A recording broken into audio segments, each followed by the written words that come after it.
So the title of this video reads One Piece Unboxing, but the story that I tell afterwards is certainly, I think, a good one and something we could all learn a lesson from. Hello, my brothers and sisters of the Nerd Nation. I, as always, am Jim, here to bring you another unboxing, another magnificent opportunity for me to use my knife. And really, that's about it. So, I suppose without further ado, damn it, don't stick to that. We will get right to it over here. We have this lovely box, and actually, where did I get this from? This might have been from Walmart.com, might have been from Right Stuff. I don't know.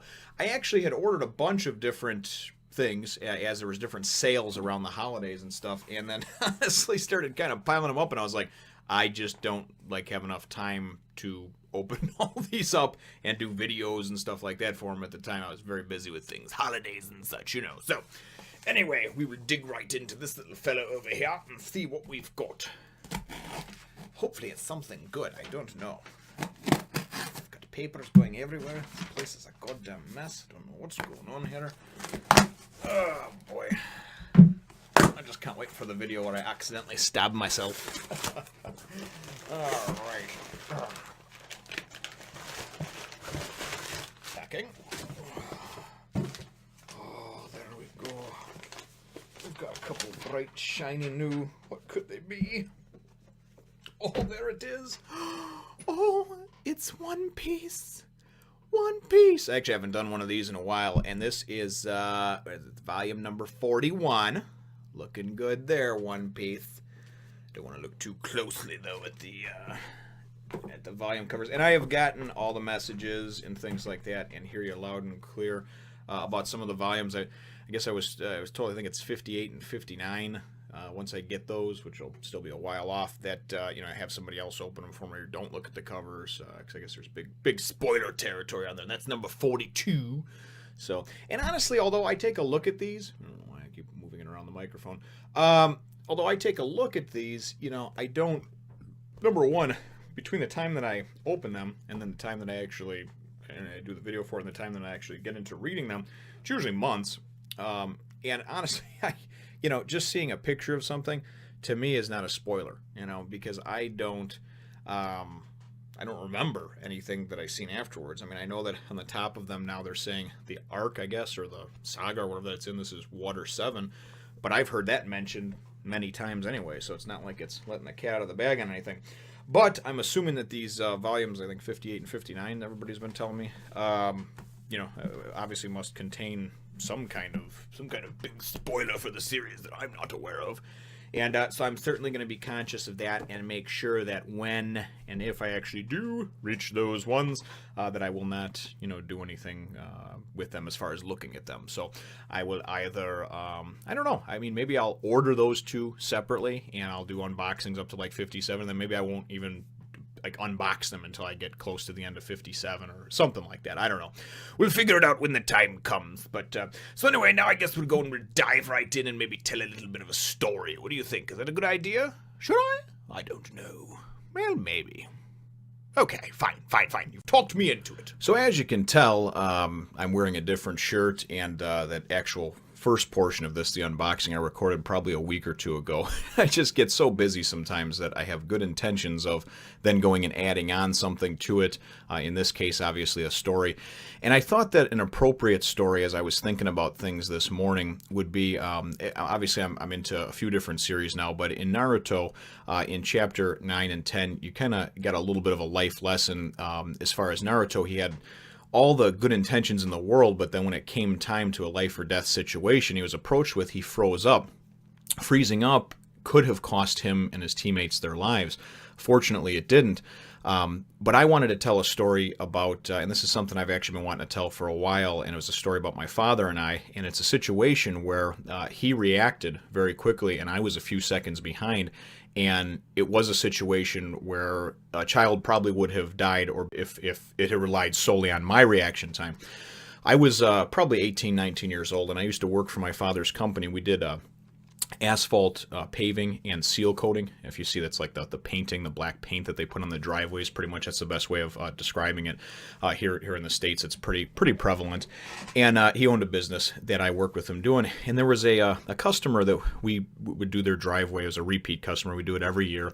Very nice lady. And we were seal coating the driveway. And the way it worked is that I was the one who would lay out the material from the back of this giant drum that was on the back of the truck. And I would actually take this large metal, it had a metal pole, it was called a squeegee, and I would spread out the material.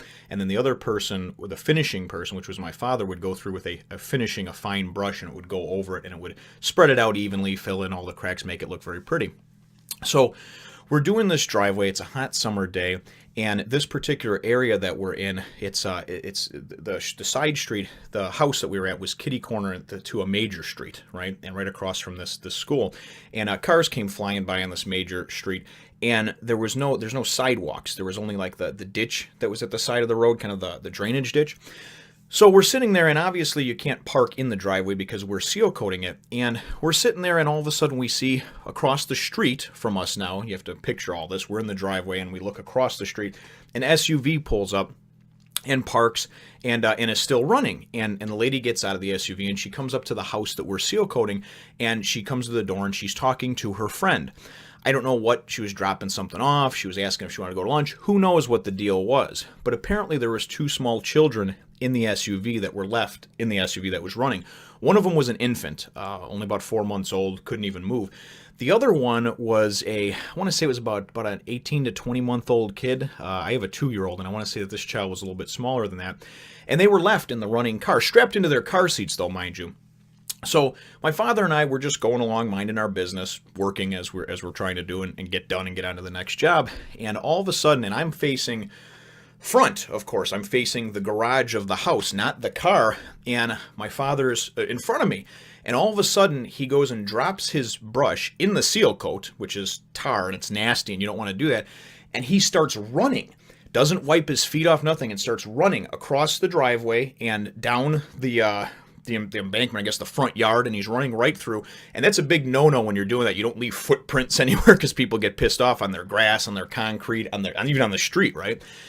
And I turn and I look and I freeze. He acted and I froze. Had it relied solely on me, these kids may not have made it, and I'll tell you why. As I turn and I see him running towards it, I see the SUV is moving down into the ditch and is gaining speed.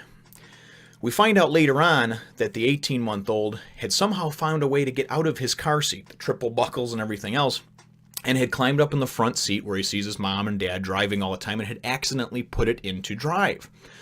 So this thing is going.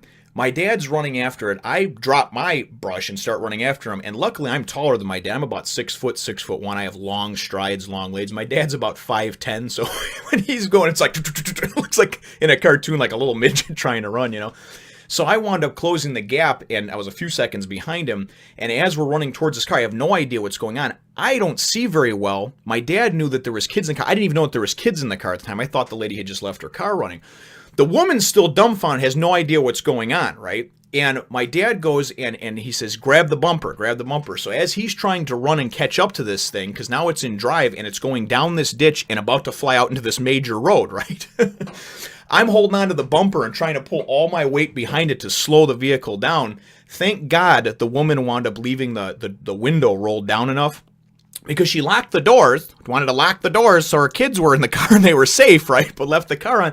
And my dad was able to reach in, and he was able to somehow go and pull the one child. He sees that there's another child in there, and he's able to go and reach in while he's got the kid in his arm, and he's able to pop the thing and pop it back into park, which is certainly not good for the transmission. But at this point, who gives a fuck, right? If this thing makes it out into the street, which was probably about 50 to 100 feet ahead of us or whatever, these kids are probably going to get T-boned by somebody that comes flying down this road, you know. So anyway, it was funny because my dad's over there. I'm the oldest of 6 kids, you know, so he obviously has a lot of kids and he likes them. But this little kid is crying and freaking out because he realizes that what he did was not good, you know. And my dad and I are all dirty. We got seal coat all over us, this tar and everything like that. And he's holding this kid and he's trying to calm him and everything. The mother finally, about 10 seconds later, waddles her big ass over there and she goes, "Oh my God, I didn't know what happened." And she's crying and she's so happy and she's tears of joy, obviously, you know. And "I can't believe you saw that. He's never gotten out of his car seat before." And I guess the lesson learned here, if you're a parent, is don't ever leave your children around something dangerous like that without watching them. But honestly, this kid was real small, and I wouldn't have pegged him, even having 3 kids now to this day, I wouldn't have pegged a kid that size being able to unclasp these buckles and get out like he did. But the moral to the story is that my father saw the car moving, I guess had previously seen the kids in there when the lady pulled up or something. I don't know. I don't see that good very far. It was probably 100 feet away, 200 feet away. I'm not sure, you know, down the driveway and across the street. And he reacted. He didn't think, he reacted. Now, this is a man who grew up in the 50s and 60s. In Chicago, in some bad parts of Chicago, and then even wound up going to Vietnam, and was, I mean, a frontline, frontier soldier for, I think he was in there for 18 months or 22 months, something like that. So it's a person who obviously had been in life or death situations and had to act and just react, you know what I mean, and just basically on that gut instinct. And now, don't get me wrong, I helped in the whole matter, by trying to slow down the car a little bit so he could actually get in there, grab the kid and be able to put it in the park. But I did very little. And a lot of it was because of my reaction time. I don't see as well. And even if I had seen, I froze for those few seconds. And instead of just instinctively following my father and saying, well, I trust in what he says and I trust in what he does. And I mean, he wasn't even going, come on. He just dropped his shit and ran. And that was so unlike my father, though. So I was thinking, well, why is he doing this? But instead of thinking it through, I should have just instinctively ran after him and followed him. Because whatever it was, that's my father, that's my blood, I should have been helping him, right? But I froze for those few seconds.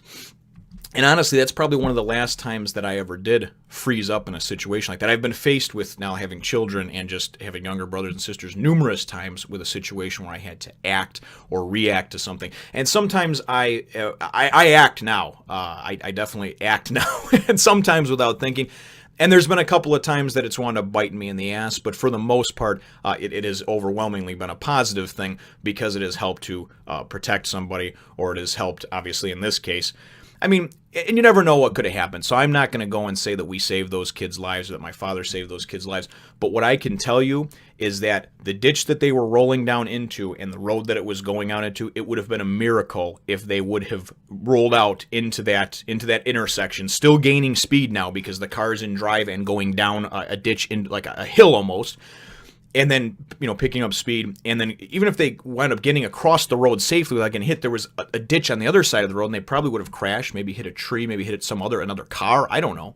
But anyway, that was my story for today. And certainly, if you enjoy stories like these, feel free to leave a comment, a thumbs up if you think that I deserve it, or even suggestions for, maybe other types of topics with stories. I know primarily I have in the past told ones that are kind of just more funny type of stories, whereas this one was a little more serious and kind of on a touching side of things. But let me know what the type of things are that you like to hear, because in my 3.5 decades on this planet, I've seen and heard a lot of different things, and certainly some interesting ones. So we'll look forward to catching all of you. Yes, you too. In the next one, nation.